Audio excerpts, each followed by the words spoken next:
பிள்ளைய பெத்தா கண்ணீரு, தென்னைய வச்சா இளநீரு, பெத்த பிள்ளை சோறு போடாட்டும், பச்சை புள்ள சோறு போடும்.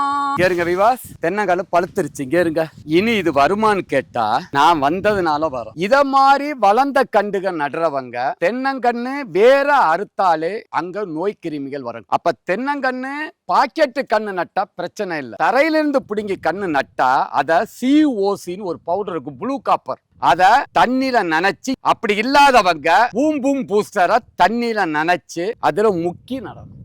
இது இப்ப கிளினிக்கல் டெத்னு சொல்லுவாங்க இங்கிலீஷ்ல. இப்ப இறந்தவனையும் உயிர் உண்டு பண்றதுதான் பூம் பூஸ்டர். போட்டு இங்க பாருங்க, இந்த மேல் மண்ணையும் அடி மண்ணையும் கொத்தி புரட்டுறோம். அதாவது தரையிலிருந்து பிடுங்கி கண்டு இருந்தா இத மாதிரி தோகையை அறுத்துருங்க, இனி காத்துல அசையாது. இங்க பாருங்க விவாஸ், குச்சி நடுற விதத்தை பாருங்க. குச்சி எத்தனை ஹைட்னு பாருங்க. குச்சியை தான் வளைக்கணும், தென்னங்கெல்லாம் வளைக்க கூடாது.